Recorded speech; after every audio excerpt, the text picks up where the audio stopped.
रानी हो।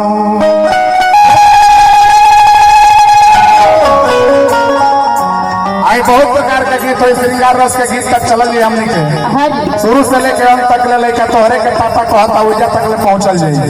लेकिन अभी जौना खातिर के कार्यक्रम में उपस्थित बन जा तमाम मित्र मंडली हमरा सुदेव जी के रामधर जी के आई बा। सबसे पहले वो पालक के बधाई दिल जाए कैसे कि झुक झुके जिया सोला लानावा भावाना वाके भाग जागल हो।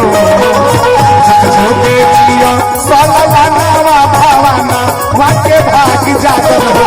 ललना लाल भैले फुलवा के दीपक मानवा में आस लागल हो। ललना लाल भैले फुलवा के दीपक मानवा में आस लागल हो। झुक झुक जियो सयन के बाबू। ये अनिकेत जी का आज मुंडन संस्कार है और उनके मम्मी पापा दादा दादी सबको बधाई, आप सभी को बधाई, पूरे पोखर भिंडा गांव को बधाई। और जो यहाँ के ग्राम प्रधान है उनको तो डबल डबल बधाई है, कैसे कि आपके यहाँ 2 वोट बढ़ा हुआ है। एक बालक का और एक उसकी पत्नी आएगी तो उसका भी वोट बढ़ेगा, तो डबल वोट हुआ है तो डबल बधाई प्रधान जी को। लेकिन कैसे झुक झुके जिया सललाना भावाना वाके भाग जागल हो। झुके जिया सललाना भावाना वाके भाग जागल हो। भइले फुलवा के दीपक मनवा में आस लागल हो। ललना लाल भइले फुलवा के दीपक मनवा में आस लागल हो।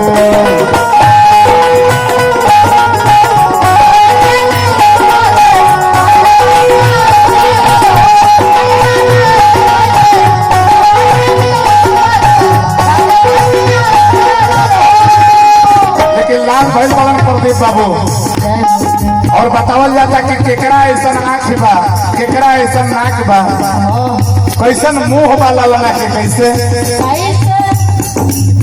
अखिया तो हो जैसे नाई के नकिया हो पापा जी के हो। अखिया तो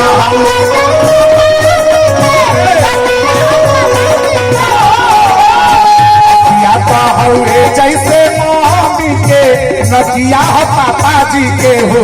ललना मोहावा से रोजाना अचानक सगर हो जोर भैले हो।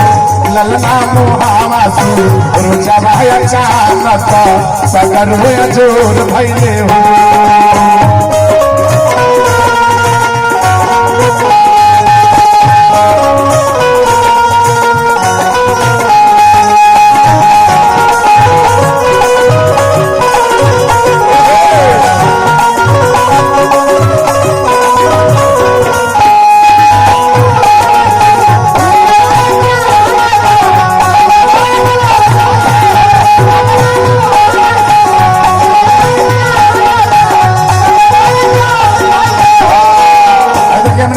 श्रवण कुमार जायसवाल जी ये बधाई गीत पर बहुत बहुत रुपए के पुरस्कार मिलल। और साथ ही साथ हमारा शास्त्री जी विशाल कुमार शास्त्री जी आपको इसे ही सैकड़ों सैकड़ों रुपया के आशीर्वाद मिलल। हम बधाई दे रहे बने पूरा ये पोखर भिंडा गाँव के।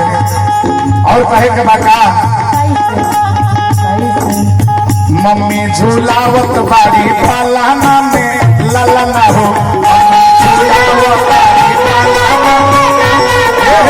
मम्मी झूलावत बाड़ी पालाना में ललना हो।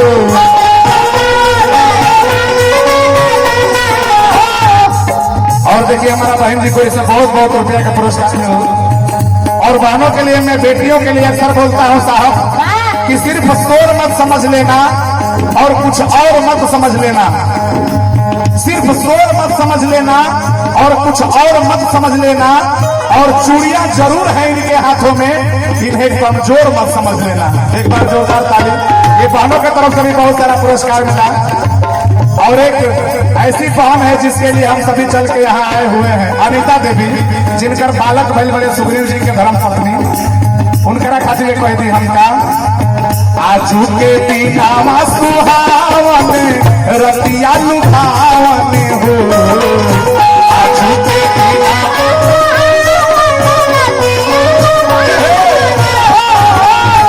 आजू के दीनावा सुहावन बने रतिया लुभावने हो ललना ललना अनीता के ललना अनीता के होरिला जनमाले होरिलवा बोरी सुंदर ललना अनीता के होरिला जनमाले होरिलवा बोरी सुंदर।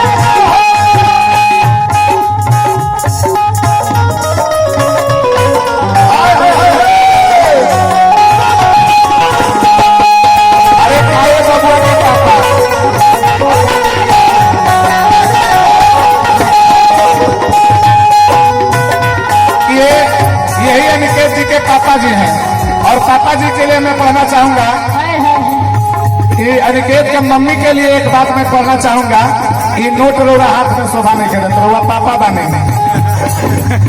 कि छोटकी नोट की शोभा नहीं करे दुए गो नोट के जमाना बा खाली भैया गिरी जी एक घड़ी दुए गो नोट के जमाना बा खाली एगो 500 वाली एगो 2000 वाली हजरिया बंद हो गए तो पापा के हम कह के दोनों में से एगो नोट लोके के चाहे दोनों चाहे 500 वाली चाहे 2000 वाली अपने के शास्त्री जी कुछ कहल चाहते नहीं हुआ।